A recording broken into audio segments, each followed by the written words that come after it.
Hello, and welcome to episode 49 of Friends of the Show. I am Stephen W. Skinner, and this is a podcast where I get to know some of the nicest and funniest people from the internet. They are the Friends of the Show. This week's friend is my old hometown pal, Greg Alsop, at Other Greg Alsop. It's always great chatting with Greg, who is a talented musician and the drummer for one of my favorite bands, Tokyo Police Club. Although he doesn't use Twitter much anymore, we talk about the old days when he did. Greg tells us what it's like touring in a bus and answers some great questions sent in by our listeners. Thank you to everyone who sent in a question to @FOTS Pod on Twitter. Now, when you're standing there, it's Friends of the Show, episode 49 with Greg Alsop. It's dangerous to get calm. You need some nerves to work from. It's good energy. It's not good to have no nerves. You'd fall asleep on stage. Bob Odenkirk.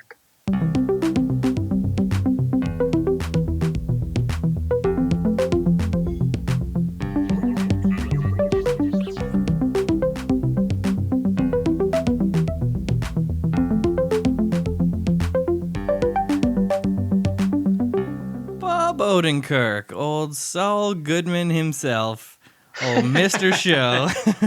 What a great quote. That's our first Bob Odenkirk quote, I think. Yeah. Oh, really? Good. Yeah, so thanks for that, Greg, and welcome to the pod. Thank you. Thank you for having me. When you told me to find a quote, I literally just searched quotes from people that I like for probably 20 minutes. And then I was like, I don't know. I just couldn't find anything. I was like, Kurt Vonnegut. No, I don't know about that. And then I was like, it was like hard to find like a good balance. I was like, oh my God, I don't want to go like inspirational. I don't want to go too cheesy or anything. But I don't know. I think, Bob Odenkirk's a good quote person to pull from. Yeah. You didn't mind reading that quote. Didn't feel too embarrassed to share that. Yeah. I mean, it's true. I like what he is talking about there. It's like, it's true. Yeah. You need nerves to work. I think you need nerves to work for anything. So he speaks the truth. So it's based from truth, and you got to have that. So yeah, when you're performing, if you don't have nerves, you're like, this ain't right. Yeah, exactly. Yeah, because I think like then what are you doing? Like it's like about being alert, and you kind of need like nerves and everything just like to prove you're engaged. Like even right now, I have a little bit of nerves, I think. So even though we've known each other for many years and have talked many times, there's just like a slight pit of nerves in my stomach right now. So that's good. Hopefully I won't fall asleep. Dangerous to get calm. It is dangerous. Yeah. I'm on high alert right now on the podcast. All right. Well, for the listeners, I should say, I'm incredibly excited because this week's guest is the first person I asked to be a guest on my podcast that at the time did not exist and then did not exist for quite a while after that. Also, the person who introduced me to podcasts when he recommended I check out a little show called WTF. And I guess he's the reason why we're all here today. He's a neighborhood chum, one of the nicest folks I've ever met, and very funny to boot. Welcome to the podcast, Greg Alsop. Thank you for having me. Very happy to be a friend of the show. Friend of the show, you made it. So probably not your first podcast, right? Because you're in the biz. Been on some podcasts? I don't know. You know what? This might be. I don't know. I can't think of like any other podcasts that I've done like this where maybe I've been a clip or segment in an interview within a longer form podcast, but no, I think this is my first exclusive like podcast debut. Exclusive, yeah. Long form. All right, well, thank you very much for doing it because you are the first person that I asked when I was like, if I did a podcast, would you come on? And you said yes. So I was like, all right, well, there's at least one person.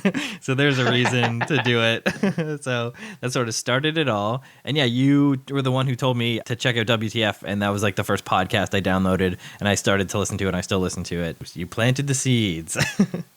Well, happy to be the inspiration, or I guess the inspiration of, proof of concept. If you're going to do it, at least there's one person to do it with. Yeah, that's what. But I mean, you've had a good run. You were just telling me I'm number 49, guest number 49. Yeah, that's it. We're almost there. Yeah. Congratulations. Thank you very much. Yeah, we're almost at the big 5-2.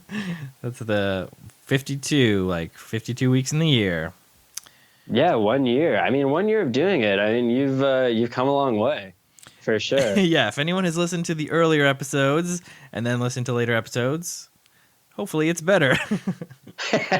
Hopefully it's better. Yeah. Yeah. I think that's how they usually go. Yeah. It is weird whenever you like listen to like episode 1 of a podcast. It's always kind of, or episode 1 of anything, like even TV shows. The pilot is always like, huh, okay. And then, yeah, by like season 3, it's like, oh, I see where this was going. Yeah. Yeah, we were talking about, I think with Amanda McParron, like the whole first season of Parks and Rec. Just maybe like not even the pilot, a whole first season. But then after that, amazing. So yeah, sometimes it takes a bit to find your groove. Yeah, well, you found your groove. I think you're in the groove. Found the groove, and now we got the primo guest for when I actually kind of know how to do it. So this is great. So let's get into it. Yes, we are friends. We knew each other before Twitter, which is weird. What are some local refs? Newmarket, Aurora, Hall Landing area, shout out. Shout out to Tatlo's, local. Shout out to Tatlo's, local, yeah. Local Park Ave, Sand Road. Sand Road, what up? The old hood. Yeah, old neighborhood. We're like neighborhood chums. You were sort of friends in my brother's like friend group. And then later on got to know you. So it was nice to become friends with you. And it is great. It's great to be pals with you. Yeah, I always like whenever I get back to Ontario, catching up with you and your brother and cousin. You have an excellent family, and your family's house, your family's house, backs onto my family's house. So there's a good connection. I remember the first time I met you, I think was like I guess it would have been like 1999, I think. And we were partying around such. Yeah, it was getting up to Y2K because I remember you saying like, you know what, I'm just gonna, for New Year's Eve, I'm just gonna sit on a lawn chair with a tall glass of Pepsi and just watch the world come down or something like that. And I was like, what a cool guy. What a confident, slightly older guy. Yeah, that sounds like that does sound sounds like an appropriate view of the future. Yeah. You're just like, well, if Y2K happens, here I'm going to be. Yeah. Tall glass of Pepsi. Sponsored by Pepsi. Like that's the commercial. Like me sitting on a lawn chair, like on my roof. Just Generation Next? Yeah, Generation Next. It's a question mark at the end. Who knows? Yeah. Yeah, those early days were quite fun. Running around the neighborhood. I remember a couple of jam sessions around town at your place. That was fun. I think you introduced us to ska music. Yeah, that could be. I definitely had a ska phase and have an appreciation for the genre, right? Big fan of Real Big Fish, Jenks, and the like. Yeah, Real Big Fish, underrated band, great. I still enjoy a good Real Big Fish. Listen to every once in a while. Yeah, I'll throw them on every once in a while. It's like it's a good nostalgia hole to kind of jump down. They kind of launch in from that. It's a little easier to go back into like the ska hole than the new metal hole. It's friendlier. Yeah. It's like on a summer's day, people aren't going to be too upset with that playing. But you can't throw in Significant Other in the same way. Follow the Leader doesn't really have that same pool party vibe. Yeah. So what else we got here? So you are, we mentioned, very funny, and you've done the stand-up comedy. I have seen it. You hosted a long-running show, Comedy at the Ossington, with some great comedy people. Steph and Sarah, who are great, and Sarah just moved to New York. Sarah Hennessy. Oh, is she in New York now? She just moved like last week, and check her out. Oh, wow. If you're in New York... Get out there and see Sarah Hennessy on a stage near you. She's finally making it. Good for her. Yeah, I love her. Yeah, her album's fantastic. I think she just taped a new special a few weeks ago. I remember some people were going there, or I saw something about it on Facebook, but wasn't able to make it out. But no, she's fantastic. I wish her all the success in the world. She makes me laugh harder than anyone else. Yeah, agreed. She's one of the best. And the Steph that I was mentioning, Steph Calliner. And then Jeremy. Jeremy was the fourth horseman of the Comedy at the Ossington apocalypse. Yeah, we do rain down terror and fire and brimstone in a small back room of a downtown Toronto bar.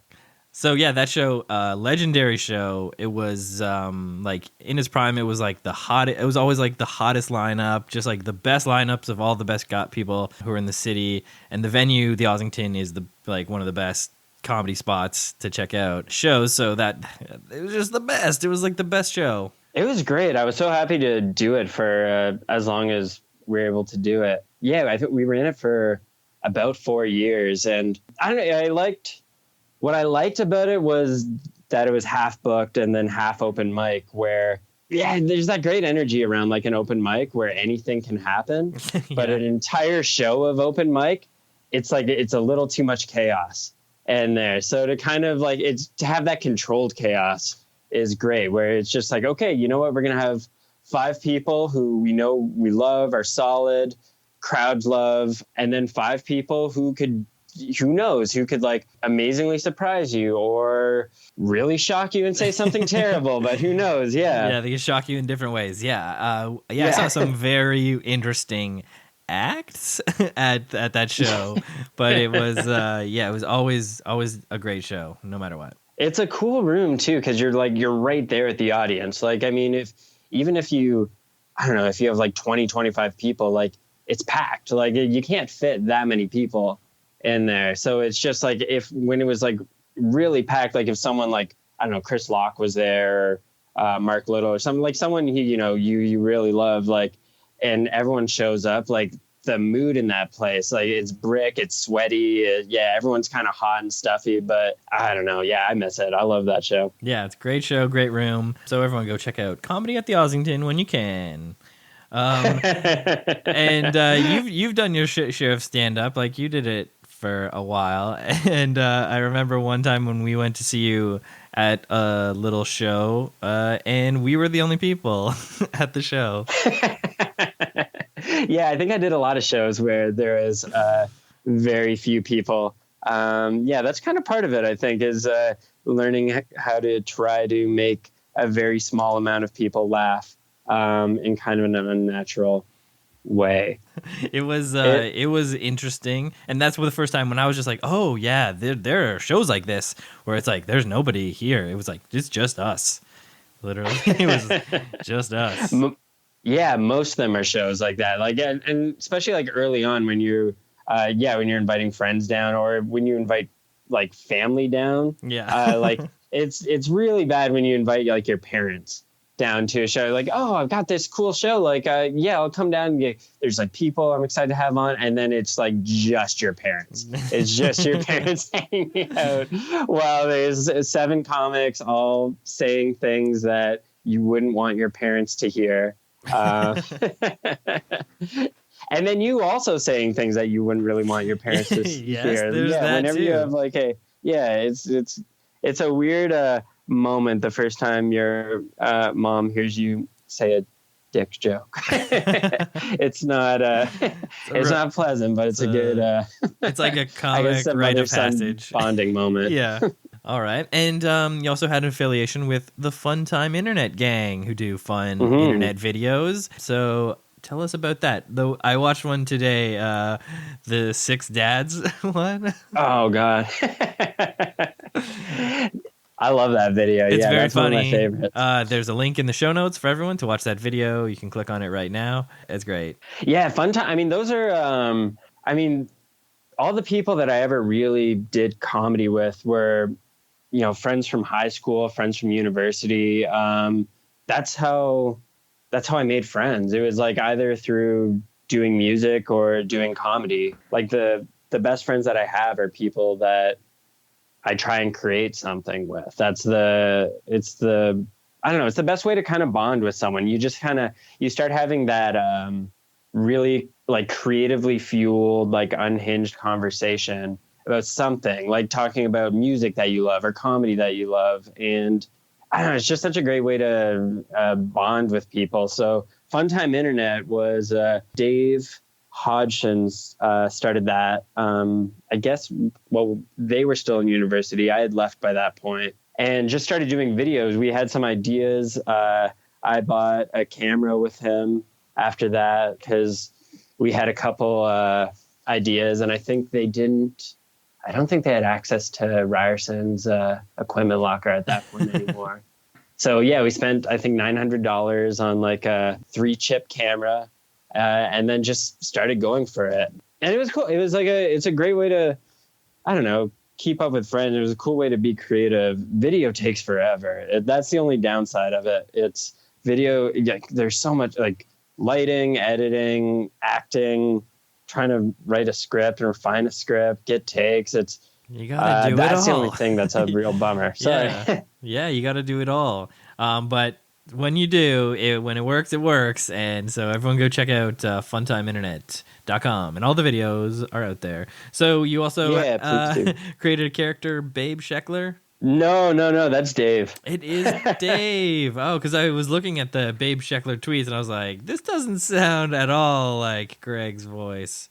No, Dave's like the mastermind behind all that. I think Dave and Jeff Webster, they powered that whole thing. I mean, in coming up with great people to write with, Dave is one of my favorite joke writers of all time. He just can come up with, I don't know, just kind of the perfect line for everything. He's almost like Dave Letterman in that same kind of way, where, you know, he just like, you'll see him just kind of be sitting there quiet for a while, and then he'll just, I don't know, land something like that. So, Babe Sheckler was like a genius idea of his for, I can't even remember how he came up with that. I think it was a character when they were doing a student radio show with, it was like Jeremy Mercer and Aaron Zorgel.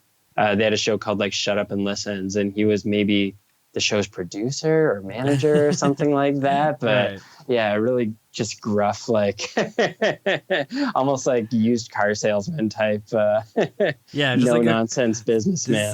Babe Sheckler's this wild character who has a Twitter account, and some of the tweets are kind of wild.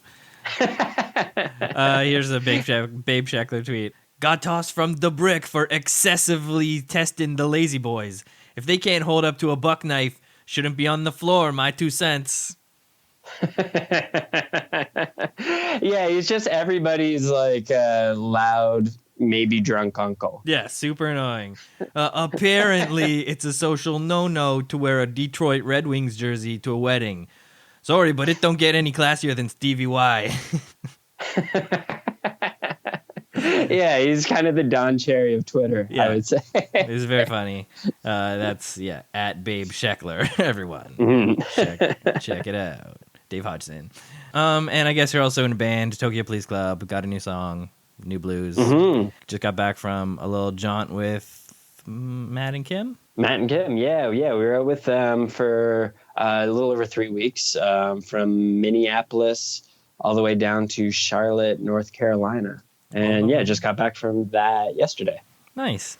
And so now you're back. Thank you for taking the time to come on the podcast today after the long, grueling days of tour.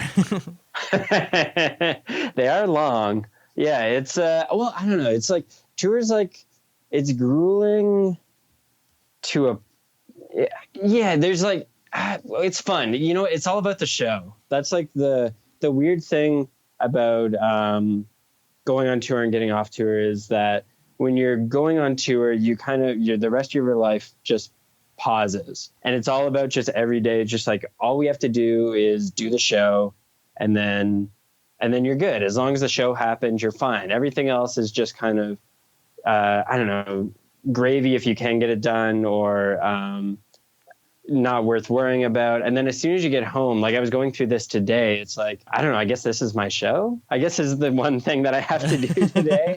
Is talk to you on this podcast. Cause it's hard to figure out like, okay, what do I do for life now? Like I got up and I showered, but I don't have like a good to-do list. Maybe I have to get groceries, but I haven't figured that out yet. So it's hard to get back into normal life. Right. It's really hard getting back. Yeah. Cause you go from go that always got somewhere to be to not got that many places to be. Yeah. I have one place to be, and that's a room in my apartment right now. Yeah, there's just like, yeah, you're traveling so much. You're all, there's this group mentality of everyone to, and like you're definitely like sick of each other. But now I kind of like miss everyone a little bit. It's weird. It's weird. So I am happy to be back home now. But it's yeah, you always need like a day of transition, I find, where you're just I don't know, just looking around, just totally unsure. Decompressing. Yeah, decompressing for sure. Watch some Westworld. Into the Westworld, eh? New season just premiered. HBO, get it. Yeah. Yeah, these are good plugs. Yeah. We hopefully we'll get you some revenue dollars from HBO and The Brick. The Brick. Those are the two big. So those are the two big brands, but more to come as this show goes on. All right. Speaking of great recommendations, you have given me great recommendations when I go traveling because you're such a pro traveler. Traveling with the band, I had the best burger of all time at a place that you recommended, so that's why I always take your recommends very seriously. So appreciate that, and I think we'll get to that later. But right now we'll get to your story, and that is entitled "First Tour on a Bus." Right. So yeah, we're I don't know. I was just thinking about it because we do the majority of our tours just in a van, like a van and a trailer, kind of like a regular, I don't know, 12-seater passenger van. And people always like ask like, "Oh, are you guys on a bus?" And you're like, "No, I'm not on a bus right now." And then it's kind of, I don't know, you think about like the rock and roll lifestyle. It's just like, oh, everyone's on the tour bus, and the tour bus is this like glamorous place of like, I don't know, parties and I don't know, drugs and alcohol and it's not. It is like not that at all. It's the tour bus is like, it's 12 usually like grown dudes like living together in like maybe like a nice RV for a month.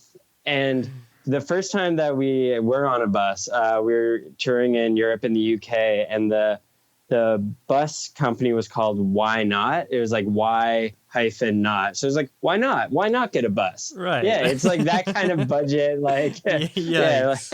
Already off to a questionable start, and it's just the title of the name of the company. Yeah. Why wouldn't you? Yeah. Get a bus. Yeah, you can afford this one. Yeah. So we were on this bus, and we had like two drivers on the bus, and they everyone would like tour together. They would take turns like driving. One would sleep kind of like in the hull of the bus while the other one was driving. And one of them, I forget his name right now. We'll call him, I don't know, Eddie or something. Just like, you know, like kind of like hard nosed like Englishman. Every time he would have a night off where it was like his time to like have the night off on the bus. At like 10 p.m. he would go out and get like a 6-pack of like very, very strong Belgian beers. Yeah. Like the ones that are like 13%. And then like go to the back of the bus where there's like a TV and a hard drive. And he would like go through it and then be like, "Oh, Chronicles of Riddick. I heard that's real good. And Triple X, cool, this seems great." And you would just start like downing beers and watching this show like super loudly while we're trying to like sleep like in there. We had just like finished a show or whatever, and just like loudly do it and then get blackout drunk, pass out while Chronicles of Riddick is on. I guess I forget which one started first. Is that the first or yeah, Triple X first? That's the first one, right? Okay, so you'd get into the second one, get pass out drunk, and then the next night when you have a night off, he was so like blackout drunk that he would forget that he'd watched that movie. So it would be the same cycle again for like, this was like 6 weeks of this guy just like every like night. He was like exact same like kind of Groundhog Day of like get these like 6-pack of like really like strong Trappist beer, go to the bag and be like, "Oh yeah, Chronicles of Riddick. I heard this is a good one. I'll watch that." That is nuts. That's like an episode of Twilight Zone. It is, yeah. It's like Black Mirror. Yeah, that's the new Black Mirror, yeah. Holy cow. So every night he's like, "I just don't remember the ending, mate. I can't remember if he didn't even it." remember he'd ever watched it. He has no like idea of like, it just like would just wipe his entire memory clean. And then he'd like, oh yeah, this sounds good. I'll try this one. Wow. That 13% beer is like the neuralizer. It is. Oh my God. Yeah. Cause you don't even realize like how much alcohol you're getting. And it's like those monks really like to get the job done. I mean, like 6 tall beers would be good. Like that would be enough probably to get you pretty drunk. But then when you double plus 1, like alcohol percent, that's a lot. It's wild. So I mean, like, and that's like that is bus life. Like that's tour life. Like where you kind of are in this Groundhog Day of like every day being kind of the same thing. Like you wake up and you're in a different city, but it's like kind of the same part of the same city where it's like sort of on the outskirts and like everything's kind of industrial and there's not a lot around there. And then like you have to like set up your stuff and do sound check for like 40 minutes where you like just hit a snare drum for 20 minutes and then you play the same 3 songs. Then you go and have like 2 hours where you find the one burger place that's nearby that looks decent. And then you go play the show, which is like the highlight. It's the best part. Yeah. And then afterwards, you're just kind of like, okay, now I have to tear everything down and put it back in the van and do the exact same thing over again. So it's amazing. Yeah, amazing. It's the life. It's the dream, right? That's the dream. The loadout. That's the dream. Loadout is the dream. Oh yeah, the loadout is the dream. Yeah, yeah. Playing Tetris in the back of a trailer is the funnest game. So you didn't love the bus, and now you're about that van life? The van life is so good. It's better. The van is amazing. Well, yeah, because you can, you can like go explore. Like you can decide to kind of like go off trail or like see, I don't know, like a roadside stop or like try a barbecue restaurant that you heard was really cool in the middle of Alabama. Like that doesn't happen in a bus. Yeah, that's the good stuff. Like you get that, it makes it easier to enjoy the good part of travel, which is like traveling or whatever, going where you want to go. Yeah, that's good. The unexpected excitement that can happen. Where with like, it's just like a smelly box for a month and a half. Yeah, so, I can understand why it would be not great. So that was your only time? Was that your only time on the bus, or? No, we've had a few since then, but you ever had a great one like, where it's like, ooh, this I could do it if it was like this? Like you ever get on a Will Smith level bus for something? Where it's like, there's a basketball court in here.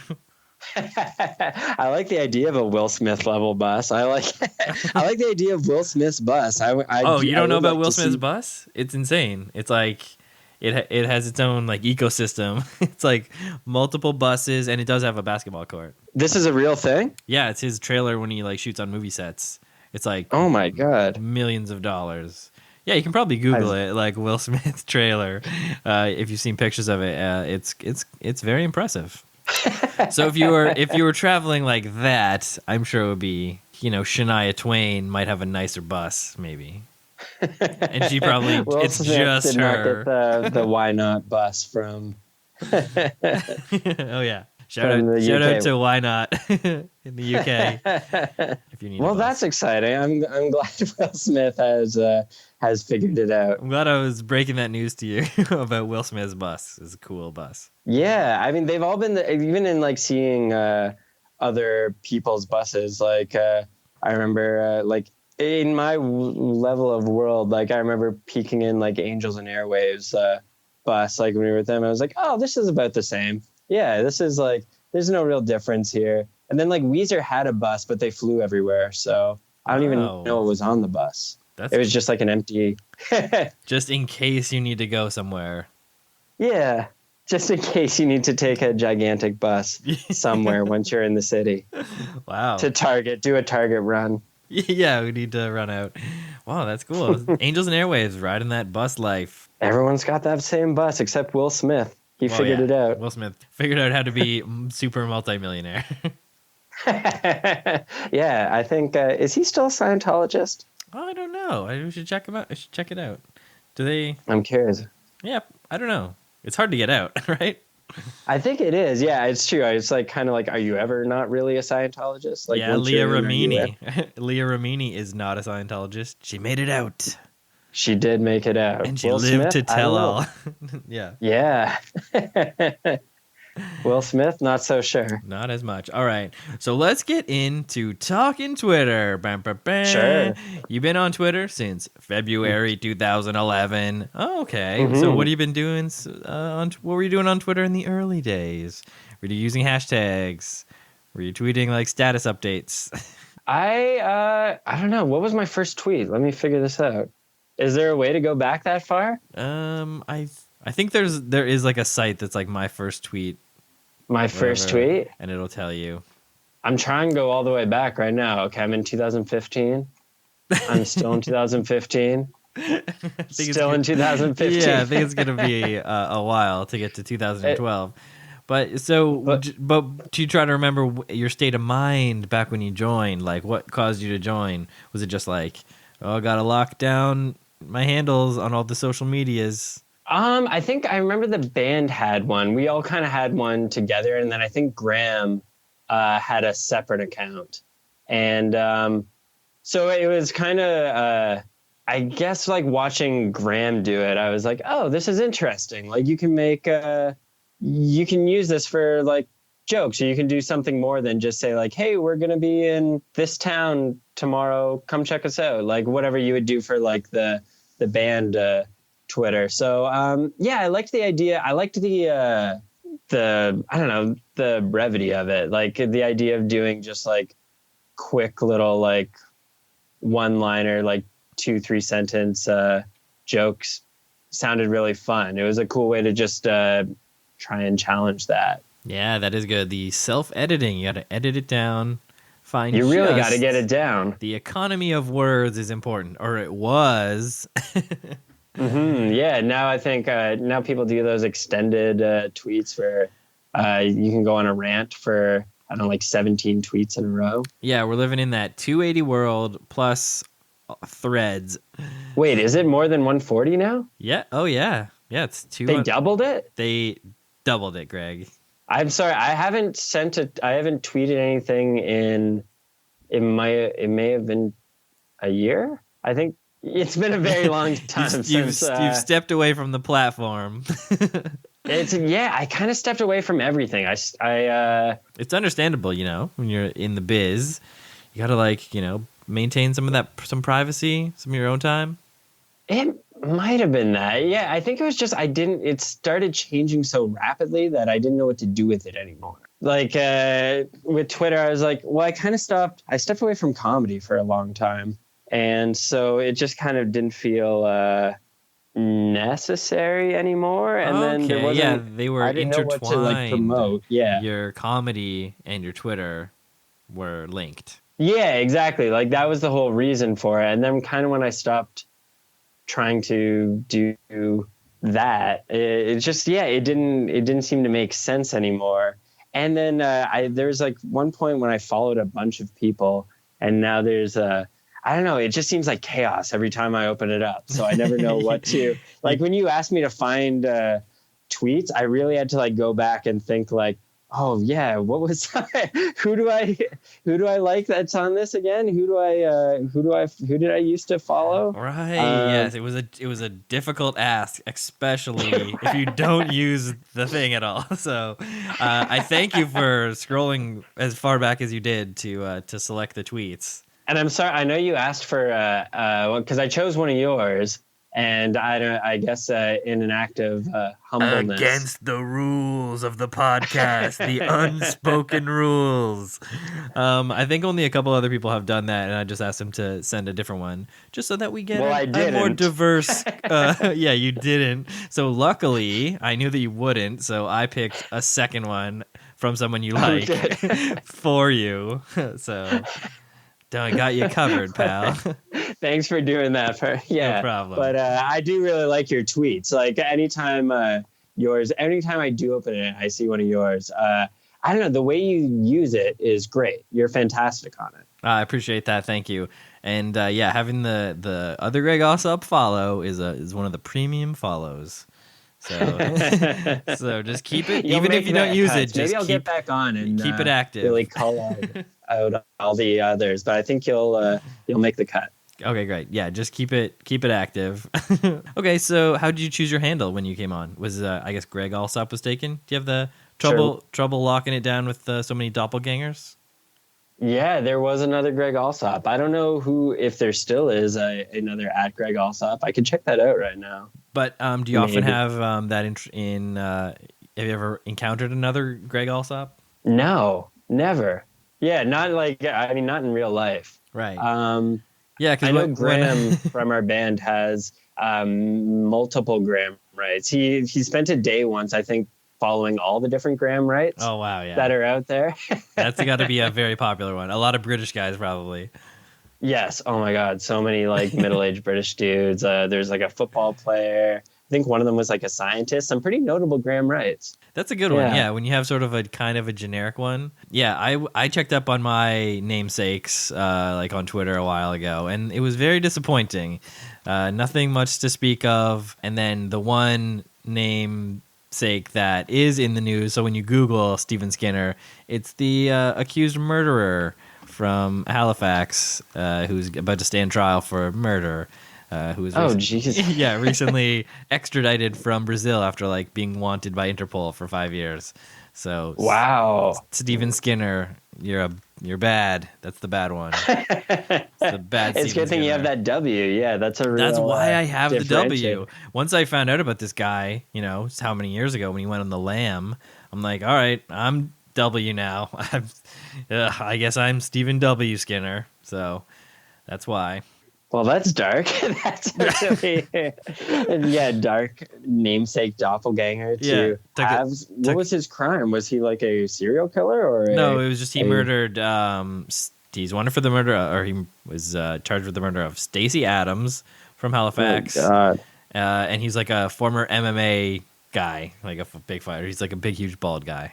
So, sorry to bring the mood of the podcast down. Not this Steve Skinner, yeah. Talking Twitter segment. Clearly the better Steve Skinner. So, that's why you had to go with other Greg Allsop, is what I was getting to. Yeah, I don't think the original at Greg Allsop, I don't even see him on here right now. I just did a search on people. There's no at Greg Allsop. Maybe I can take it. You could definitely Maybe I can take both. If it's not showing up, it's available. I might take this right now. I might take Scoop on the air. This is live. You gotta sign up for this handle. You are no longer other Greg Allsop. All my old FFs will be null and void. You'll be now Greg Allsop. You'll be the Greg Allsop. You deserve it. You're like I was gonna say when you Google Greg Allsop, it's like your picture that comes up and it's all your stuff that comes up. So I think you deserve it. Well, thank you. I appreciate that. Maybe SEO, you have the best. Back into Twitter. You have the best SEO. Yeah, definitely. Yeah, Google is very optimized for me. Yeah, your brand is strong. All right, so so I guess this Talking Twitter segment is kind of tough. Have you ever had any memorable interactions that you can recall? I know the band had an interaction with Dwayne "The Rock" Johnson. Whoa. Yeah, we tweeted at him after his the rock clock, like his alarm clock, I guess, app came out that I don't even know what it did. I think it was just an alarm clock app, but it was like supposed to wake you up and motivate you with the rock. Right, I guess. Get it. Yeah, I'd pay for that. Yeah, so I think we downloaded it and then took like a screenshot and said like, hey, like no more missing sound check with our new the rock clocks out there. And then he tweeted back something like, oh, awesome, TCP, loving the new rock clock. So he almost got us right. But that's great. Everyone gets it a little wrong, and that's kind of the fun of it. Just a little. Wow, that's cool. The Rock himself. Yeah, we got a reply from him. Well, that's a fun interaction. Yeah, he's pretty popular on Twitter. Yeah, I think he's pretty popular in the world. In the world, and it kind of reflects on Twitter. Yeah, definitely. I think he's like, does anyone have a problem with The Rock? He's like kind of like one of the most like beloved people. I think like Will Smith, The Rock, Adele. Ooh, these are all like untouchables. Yeah, the untouchables. Maybe Tom Hanks. Tom Hanks, definitely an untouchable. Yeah. These are the people. So I guess like if we're heading towards like the idiocracy thing with like Trump being president now It would be great if The Rock was president, right? If we're doing this now, why not? If we're just If having that's the way it's going, anybody. if it has to be if that it could way, be, and we're already on the decline, and there's no, pumping the brakes, then let's get The Rock on board while it all goes over the cliff. Yeah, like if Oprah's not going to do it, I mean, The Rock is great. He'll get the country motivated. Yes, step one, everyone gets the Rock clock. Everyone gets up early. It's like time. Forced to your phones now. Yeah, it'll be like when U2 released that album and it just appeared on everyone's iTunes. Exactly. Everyone will have the Rock clock. It'll be a very punctual United States of America. Oh, that would be great if everyone was punctual. All right, well, we got a couple here talking Twitter questions left here. And Greg, I got a question for you. Who would be your dream follow back? Now, that's someone that you currently follow who you just love a follow back from. Oh, man. I know you don't use it so much, but surely when you joined, you followed like all the big names. So there's got to be some people out there who you, back in the day, you loved their tweets. Oh, man. I think... yeah, like there were so many good like comics, like Patton Oswalt, like all the main people, Sarah Silverman, anyone who like, was really using it, like back in like, 2009, 2010, like that first wave of Twitter comedy. The original, the OGs of Twitter. Yeah, it's I mean, that would have been amazing. Like if Sarah Silverman had liked one of my tweets and I don't follow back. Yeah, that would have been incredible. Yeah, that's what I'm talking about. Sarah Silverman, that's a great answer. She's okay, good. That's all I'm looking for. Just that. I feel like I'm stumbling. Don't through need this to right stretch it out. Don't feel the need. All right, now the final talking Twitter question will get you out of this. Your ultimate dream follow back. Now, this is any person, real or fictional, living or dead. My ultimate dream follow back. Tom Hanks. Tom Hanks. He's so great. That's a great one. Yeah. And he always signs them Hanks. I would love to have like that, a little back and forth Tom Hanks. That would not be bad. It would be, if you send him something about typewriters, for sure he'd be interested in it. Sure. Yeah, I think that's definitely, he has a Google alert for anything about typewriters. Sure does. All right, so now let's get into the tweets. And you have selected one of your tweets to share with the show. We were supposed to choose one of our own, right? Yeah. Oh, maybe if you have it, if you could share it, if you could read it. I can't pull it up. Okay. What's it like having a career in music? You feel glory. You feel whole. You feel like you're part of some sort of glorious whole. Yeah, get it, everybody. That's great. Now that one's right up my alley. I'm glad you picked that one. That's a great one. Thanks. Yeah, from 2014. The height of Twitter for me. Height of Twitter. It was a good year. Good year for wordplay. It was a great year. Good year for wordplay. So yeah. You did it. And I have picked one that's more recent. Okay. And my pick from you is my TSA pat-down assured me he'd only be using the back of his hand. Because nothing bad has ever happened using the back of a man's hand. Oh boy. Travel. Timely. But that was airports are good for as hacky as I say airport humor can be. Airports are good for humor. It's good because a lot of people can relate to it. A lot of people traveling through those airports. And they're ridiculous. Also, they're ridiculous. Yeah. In today's day and age. They're ridiculous. They're ridiculous. I also got one here from Babe Sheckler. And it says, first day of Christmas shopping season. Been up since 3:30 draining Red Bulls and trying to find a crappy tire that'll price match Kijiji. So everyone check out Babe Sheckler. That was great. That's an excellent one. I love that. That was fun. All right, now we get into your picks from others. And as we mentioned, you did pick one of my tweets. And it was a picture tweet also, so... Right, yeah. Now that I think about it, yeah, great. Not good for a podcast. A little tough about the podcast. So luckily I've picked a replacement tweet. So if you have the Aaron Eves tweet, would you like to share it with us? Yes. This was from February 26, 2017. Just wrote the word Oscars on a piece of paper and tucked it neatly inside my butthole. Winky face. Winky emoji face. Aaron Eves, so funny. He makes me laugh so much. Just something like that. Like, that's just like, there's so almost like, I don't know, like, it's just like he perfectly like dissects how bizarre the world is. His view of it is like fantastic. I remember him telling a joke once about, I think it was like, I think we're going back to Tom Hanks again, but I think it was something about like Tom Hanks and Julia Roberts doing like a makeout scene in a movie, and it's like two ATMs just like feeding money into each other's mouths. Yeah. Yeah, that was a classic Aaron Eves bit. So good. Yeah. Yeah, I don't know. His imagery is always incredible. So yeah, that's a good take on the Oscars. Good take on the Oscars. Everyone go check out Aaron Eves at Aaron Eves. All right, and I have selected a backup replacement tweet for the one that you have misselected. And sorry. Don't apologize. It's my own secret rule that nobody knows.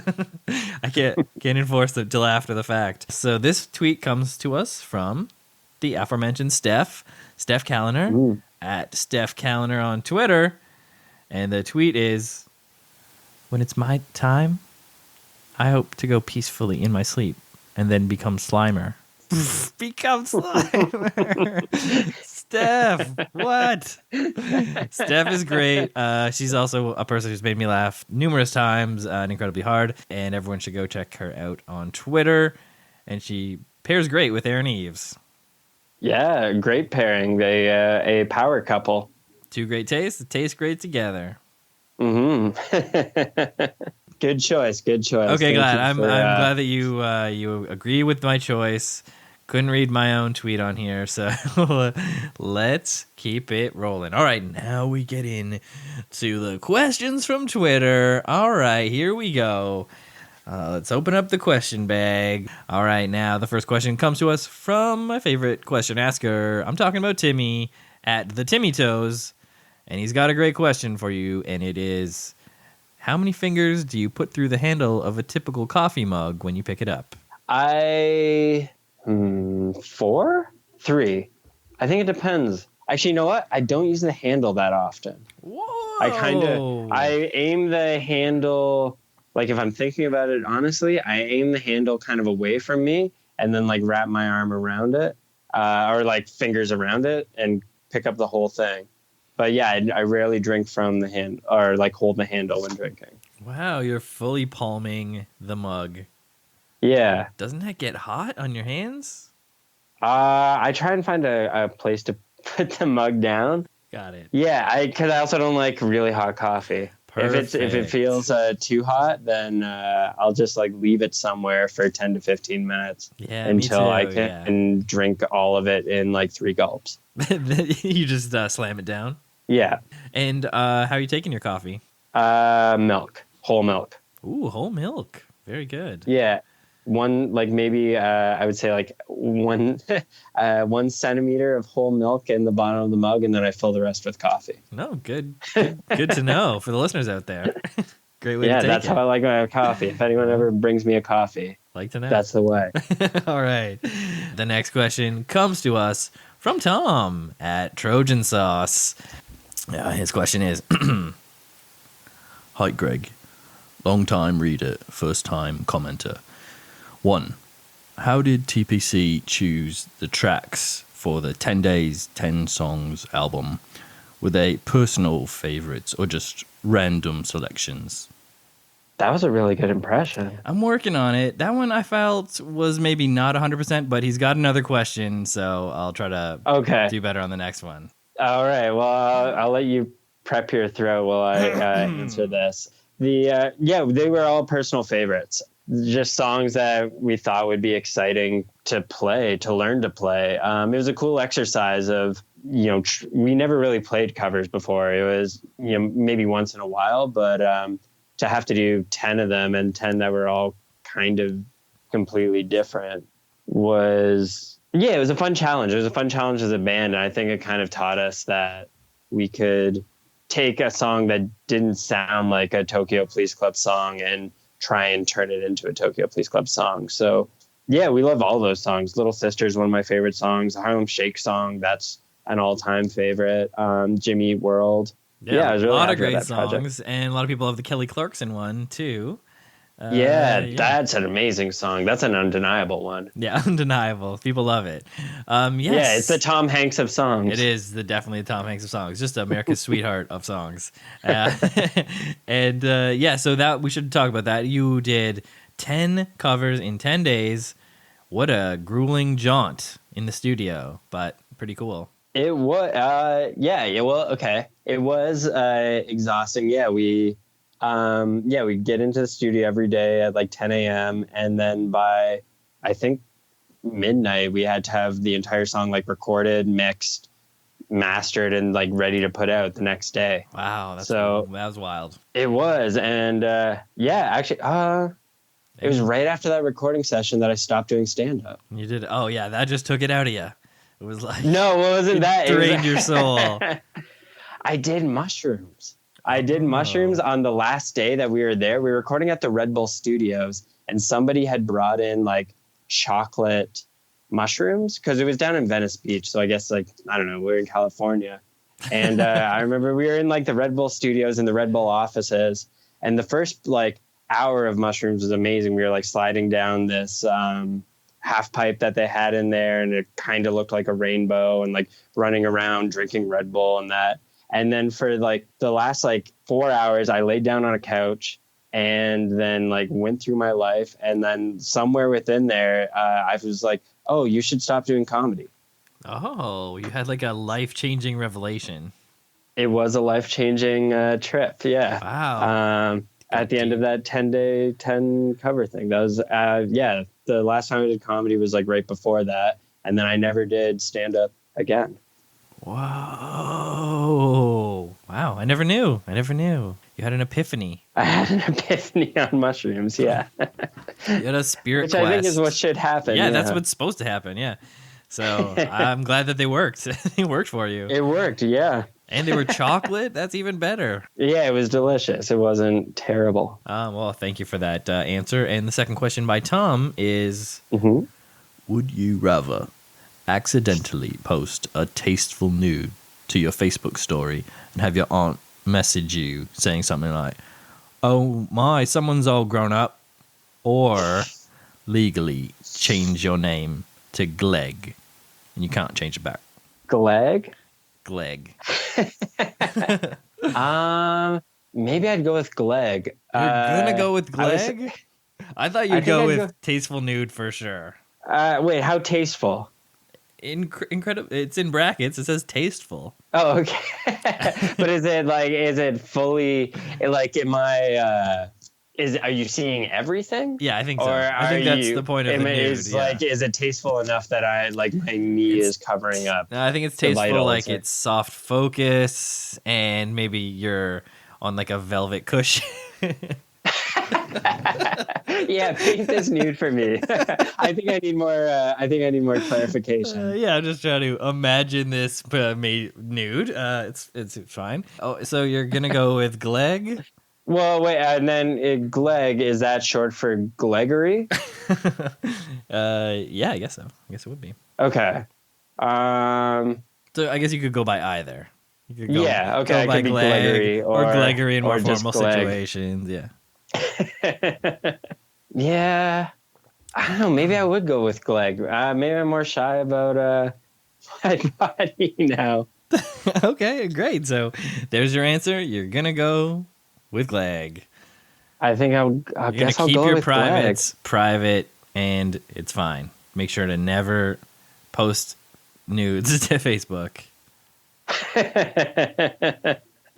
The weird thing is, like, after I said that, like, I had an instant like feeling of regret And then I remembered, oh, it's not real. It didn't. Yeah, it's not real. It's a hypothetical. I'm not held to this. Yeah, no, it's a hypothetical.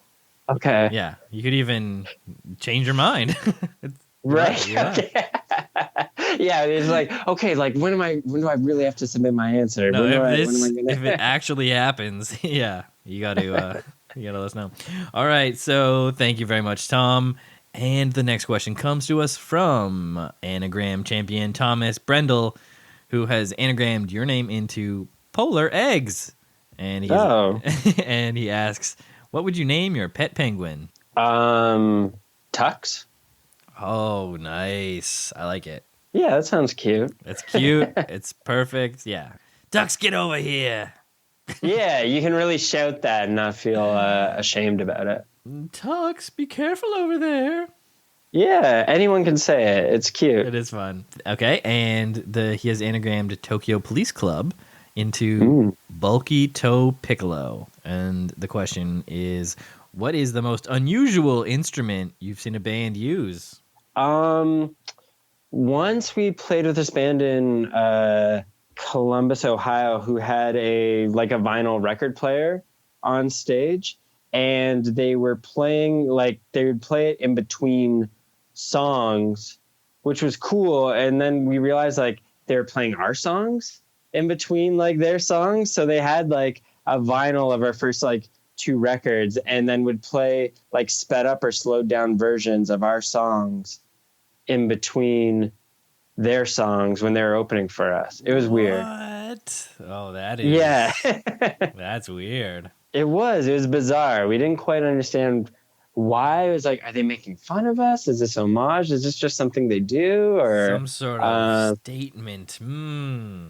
Yeah. Unclear. And still to this day unclear? I don't know. I don't think we asked them afterwards. They kind of cleared out right after their set was done. So the mystery remains. Mystery remains. What is the intent? Ooh, weird. Okay, well, very good. So the weird thing is the vinyl record. All right, the next question comes to us from Pigeon Fancier, friend of the show, Isabel Zautun. And I listened to that podcast. Oh, you listened to her episode. I really liked that one, yeah. Isabel's great, and she came and recorded it live in my house in beautiful Waterdown, Ontario. So thank you very much to Isabel for the question. Thanks for coming out. Great friend of the show. Everyone check her out and check her show out, Hack Couture, if you're in and around Toronto. Great show. I loved your story about punching that guy. Yeah, she had a great story. Okay, so her question to you is, how will you explain Kurt Cobain's death to your children? Will you say it was a suicide or that Courtney had him killed? Will you talk about the complexities of depression, love, greed, success, infidelity, and living with chronic pain? And also don't say I'm not having kids, because that was not part of the question. No, I am having kids, and now I have to think about this. Yeah, I would. I think I would say it's probably a suicide. I would then, I guess, explain I don't know, when are my kids going to hear Nirvana for the first time? I guess that's up to me. Right before you tell them what happened to Kurt. Yeah, so sit down, everyone. Yeah, I'm going to play you a band from my youth and then tell you the story of the lead singer and how he passed on. I think I would tell them that it was supposedly a suicide, and he was very troubled, and no one knows for sure, though, because there's been speculation that maybe he didn't kill himself, but I don't know. Yeah, that's but you're gonna go with the official story, right? That's the... I think I'll tell them that, and then I would tell them that there is... Yeah, it's questionable, though. Yeah, you'll leave the door open. I would, yeah. I don't want to close the door on it for sure. Hopefully my kids have a healthy curiosity, and maybe will research it I was like, for themselves. your kids Maybe research they'll try it and solve find the real killer. a bunch Great. solve the mystery. That's the thing. They're going to be I'm going to raise a family of youthful detectives, and they're going to really get to the bottom of the Kurt Cobain. Hey, I mean, it's not that crazy, right? Patton Oswalt, his wife, who passed away, he got her book published, and they just arrested the suspect of that crime, of all those crimes. Yeah. People are crediting her book for helping. It's not out of the realm of possibility. It isn't. Yeah. And I think people would open up to kids. Yeah, if it's just a little kid who's asking hard-hitting questions about Kurt Cobain's suicide, really lulls you into a sense of security. You're just talking to this kid. I feel good about it. Yeah. So nope. Now my future child has a life's purpose. All right. Well, I think that was a great answer, and I think you're going to be a great dad. All right. Thanks. Now the next question comes to us from Bun at Eminmin, and the question is: have you ever been to Tokyo? Also, what's your favorite egg-based breakfast dish? Oh, okay. Yeah, I've been to Tokyo 3 times. The first 2 times were with my band, and then I was there a year ago with my wife. Yeah, it was great. I love Tokyo. It's like the future, but now. That's cool. What was the coolest thing you've seen in Tokyo? When Dave and I, when the first time the band went, like back in 2007, Dave, our singer, and I stayed an extra maybe like 3 or 4 days. And on our last night that we were there, we found this bar. It was like a tiny, tiny like room of a bar up, I think, on the 5th or 6th floor of just like a shopping plaza called Punk Rock Bar. And it was just like covered in like Sharpie graffiti from other bands who had found this place. Like the Buzzcocks had signed it, and like Fall Out Boy, and like the Foo Fighters, and like it was just like everyone, like any band that had ever come through like Tokyo somehow like finds this bar, and like just outside of like Shibuya, and then would come have a great time, meet a bunch of people, and like end up signing the wall. And like no one told us about it. We were just looking for stuff to do, and this was like even before the internet, so we were just looking through the phone book, I think, in our hotel and for like bars nearby, and it was like, oh, Punk Rock Bar, that sounds cool, let's check that out. And it was a wild night. We met in the bar. There was a guy from San Francisco, a guy from France, a girl from Montreal, and a girl from Brantford, Ontario. The girl from Brantford, Ontario knew people that we knew from Brantford, Ontario. We had like mutual friends. Whoa, from Tokyo, small world after all. Very small world. Wow, very cool. Yeah, so that was the coolest thing that we did in Tokyo. We had a good night out. We did karaoke. We stayed out till 6 a.m. It was a Tokyo night. That sounds amazing. All right. Yeah. So the second question was, what was your favorite egg-based breakfast dish? Just like a basic like cheddar cheese omelet. So just cheese and egg? Just cheese and egg, yeah. And like not a ton of cheese, but like like not overly cheesy. It's like a thin 2-egg and cheddar cheese omelet. Nice. So we got a few more questions here as we start to wind it down. And this one comes to us from our mutual friend and friend of the show and my cousin, Kyle Davidson, at Kyle I. Davidson on Twitter. And he's got a bunch of questions, so let's rapid fire this bullet point style. Ready? How often do you open Twitter but not tweet? Rarely. Was David Letterman nice? Enough. Gruffly polite? He was like polite enough. We didn't really have a lot. I don't think I said any words to him. Right. Paul Schaefer, though, extremely nice. Ebullient? Yes. Yeah, very friendly. Talked to us ahead of time. Was excited that we were from Canada. No, he was great, and agreed to play crappy dollar store tambourines on our song. That's so cool. Playing with Paul Schaefer on tambourines. Dollar store tambourines. Next question from Kyle. What's your favorite big festival to play? Coachella is great. It's very pleasant there, even when it is really hot. But I think the best festival from like a band experience and fan experience would be Hillside in Guelph. Guelph, yes. Shout out. Local festival. Guelph, Ontario. It's just so pleasant. It's done so well. Like the local vendors are great. The crowds are great. It's right by Guelph Lake, so it's you can go for a good cool off swim. Yes. Everyone go check it out this summer. Hillside. Now Kyle asks, Coke or Pepsi? Coke. Nice, good answer. I don't drink too much the soda anymore, but I prefer Coca-Cola. Just let the record show. I know we were talking about me drinking Pepsi earlier. I have switched allegiances. Like when I was younger, I was full Pepsi Life. That was what we bought. Yeah, I think I was too.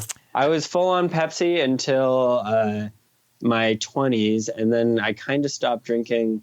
Yeah, I don't really drink a lot of pop anymore, but if I do, yeah, Coke. Actually, I mean, to be honest, Dr. Pepper. If I'm going to really have like a soda of choice. Dr. Pepper.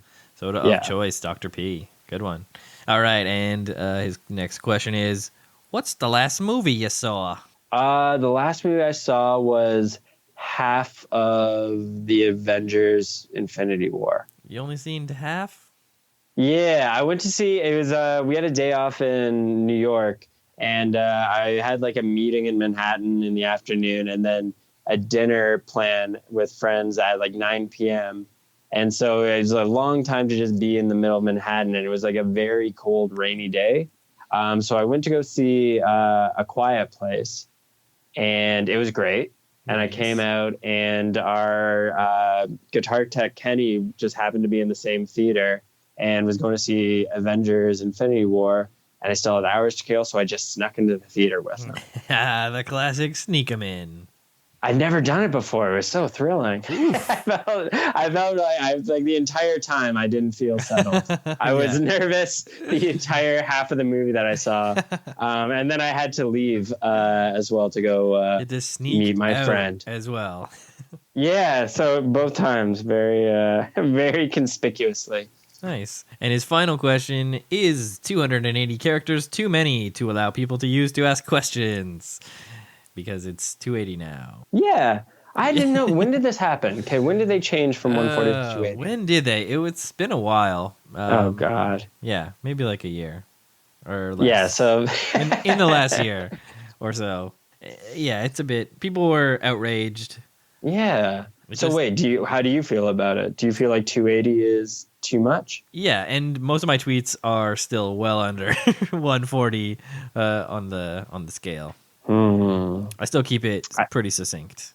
I mean, 280, yeah, I mean, it always was kind of frustrating when you're like, oh my God, I have to just like, if I had like 5 more characters, but it was always by like 5 or 7, like a very like reasonable amount of like those negative characters, so 280, that's a lot. It's a lot. It does allow... I have seen there's a few tweets where I'm like, okay, this is great. They really explored the space of the 280.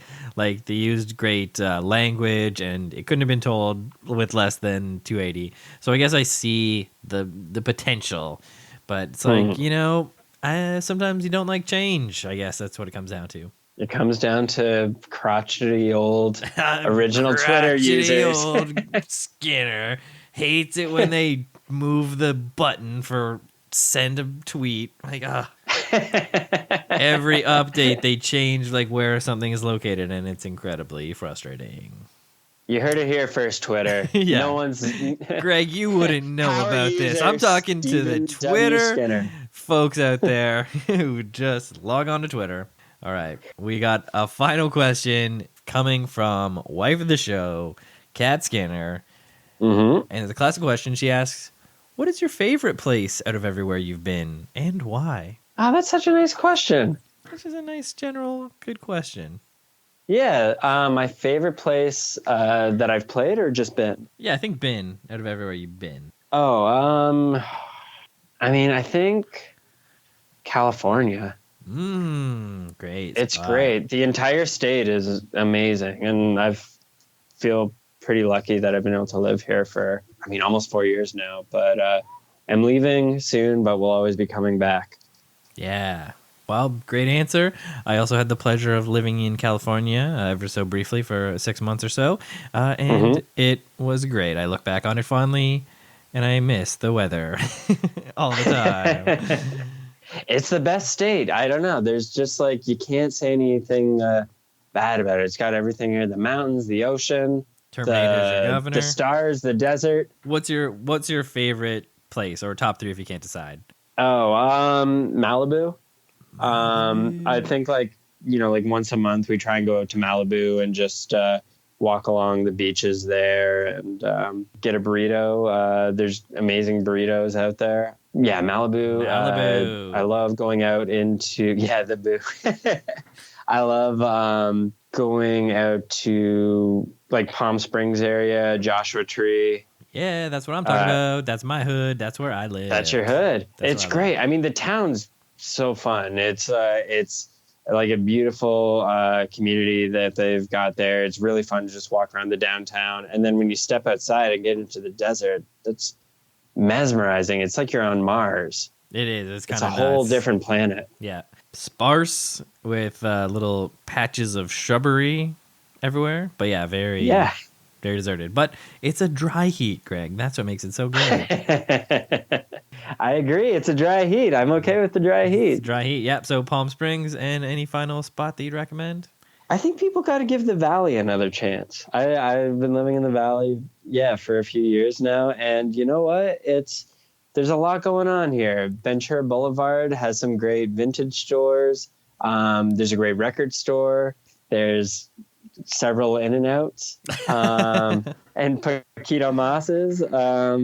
There's a great dive bar right on, Van Nuys and Ventura. The Valley people, the Valley's cool.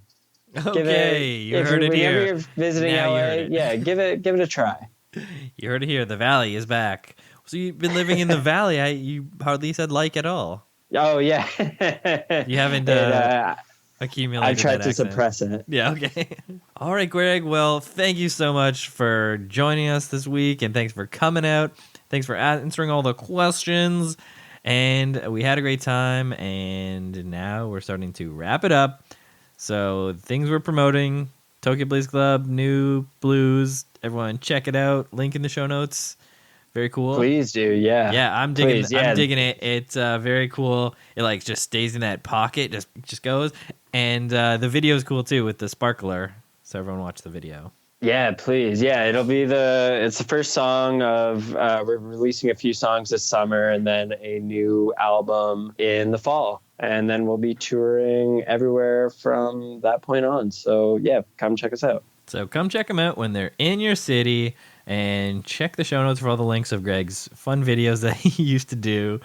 And I guess we didn't talk about your solo music. Oh, yeah. Something that you also don't do anymore, right? Well, yeah, not so much. I've made those songs a few years ago, or specifically that one, Losing Our Head, for my friend Steph's web series versus Valerie. I was doing composing work for it and music supervising and trying to put my friends' songs in there. But there was one episode where we didn't have a song at the end. It was kind of getting down to the wire. And so I wrote that song, and Losing Our Heads, to play over the credits of one of the episodes. And I don't know, I liked the song, and I always really liked it. that video, the D'Angelo video, the one. And so I don't know, I've got my friend Andrew Strapp to bring a camera to my living room at the time and shoot me fairly exposed. Yes, listeners, if you're knowing the D'Angelo video that we're talking about, yeah, it is revealing. It's pretty revealing, yeah. We got it. I think we went as far down as we could without it being not safe for work. It might still not be safe for work. I'm not sure. Don't watch it if you're at work. Yeah, don't watch it at work, but definitely link in the show notes to check that out. Yeah, and it's a great song. I like it. It's fun and catchy. Just listened the other day. All right, so those are those are all the things, and I guess that's it. Other Greg Allsop on Twitter, and now I'll play the theme, and we'll say our goodbyes. Great. So thanks again, Greg. Great talking to you, and we'll talk to you again soon. Great talking to you. Thanks so much for having me, Steve. Awesome. Can't wait to hear the new songs. Oh, yeah. I'll send them to you. Yeah. Well, that's it. I hope you enjoyed this week's episode with Greg. Isn't he great? Very happy to share that conversation with you. So many laughs. Although he isn't too active there, you can find him on Twitter at othergregallsop, and you can find his band at Tokyo Police Club, and look for them coming to your town. Be sure to follow at FOTS Pod and send a question for future guests. I implore you, follow at Skinner Steven on Twitter. And do visit www.stevenskinner.com for all the old episodes, and subscribe, and leave a rating and a review. 5 stars! Thank you to Ruby Coast for the music. Thanks to Kyle I. Davidson for the theme. And thanks to you very much for listening. I am Stephen W. Skinner. Have a great one.